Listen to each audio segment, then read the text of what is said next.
name is Gil Robertson, president of the African American Film Critics Association. Today, we are thrilled to be talking to one of our longtime favorites, actor Jonathan Majors, who delivers a tour de force performance in the upcoming film, Magazine Dreams.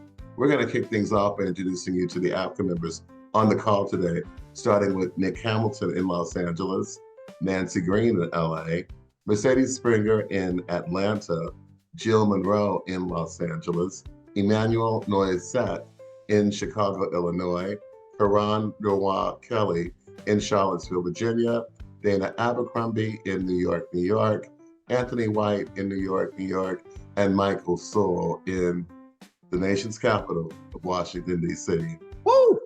I'm going to let you guys do what you do so well, and I will see you on the other side.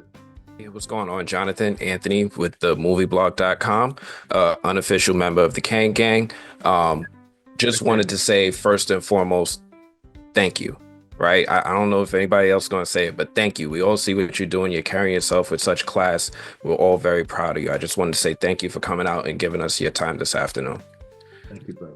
Thank you. Now, I'll be brief. Now, you've played some strong commanding roles before, right? But Magazine Dreams required you to embody a guy who's both physically imposing and emotionally invisible. Ooh. Was there a particular scene or moment that left a lasting impact on you emotionally, one that you still think about even after filming is wrapped?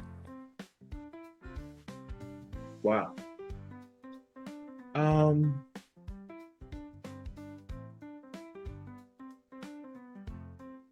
Yeah, I think so.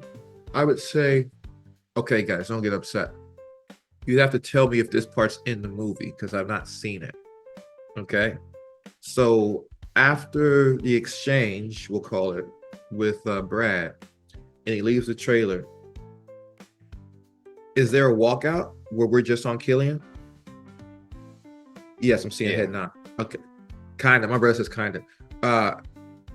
Okay, so I don't even know if it's in the movie, but I'll describe it, and then once I describe it, you guys will know if it's in the movie or not. So after the exchange between the two of them, he's walking out, and the thing about it is, and why I'm curious if it's in the movie, because it wasn't on the call sheet. Like we weren't gonna have that moment, right?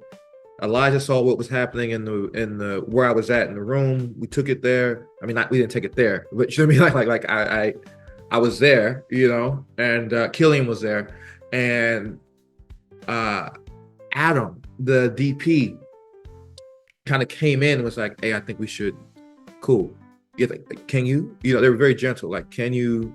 Like, let's keep this. And I just want you to walk out, and Adam's gonna follow you.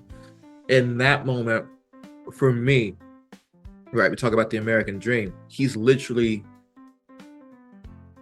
everything he ever wanted was right there. And he actually got more than he bargained for.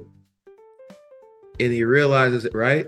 And then he realizes that wasn't the game at all. You know what I mean?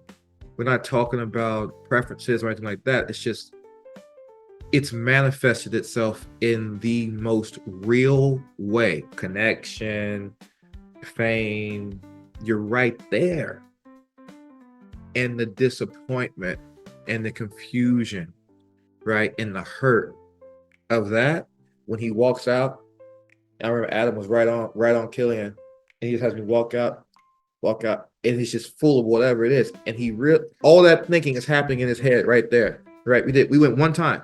Right, we were at the end of the day. He said, "Can you do this?" I said, "If you move the cat, let's go." Yeah, well, it wasn't that enthusiastic. I was just like, "Yeah, let's go." You know what I mean?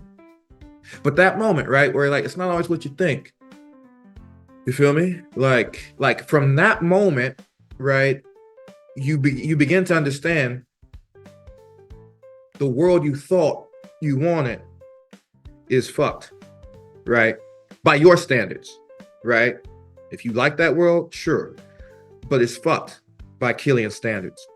And then from that moment on, he begins to understand one of my favorite lines from Coriolanus, William Shakespeare.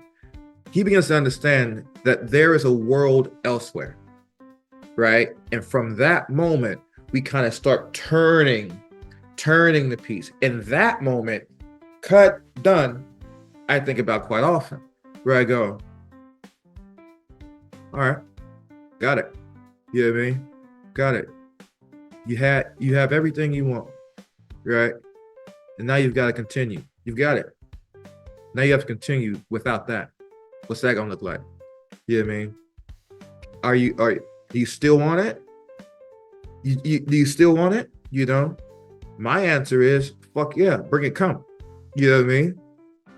And we'll get it a different way because there's a world elsewhere. You know what I mean? And that world is an internal understanding. That's what happens in that moment. His internal understanding, he wakes up. It's not real, right? It's not real. Can't touch and feel that. You can't, it's not gonna keep you happy. It's not gonna give you joy.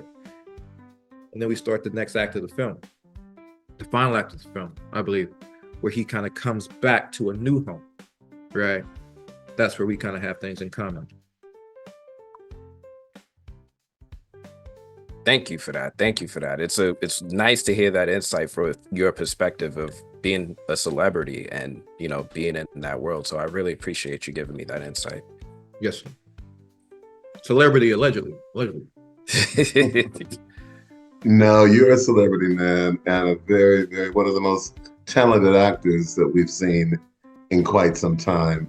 Thank you, bro. Jonathan, thank you so much for your time. Thank you so much for sharing with us, for being with us today. On behalf of the world's largest group of Black film and TV critics, have a great day, and we are enjoying seeing you on After Roundtables. Wicked. Thank y'all. Love y'all. Appreciate it. Absolutely. You can always count on us. Thank you, bro. Thank you.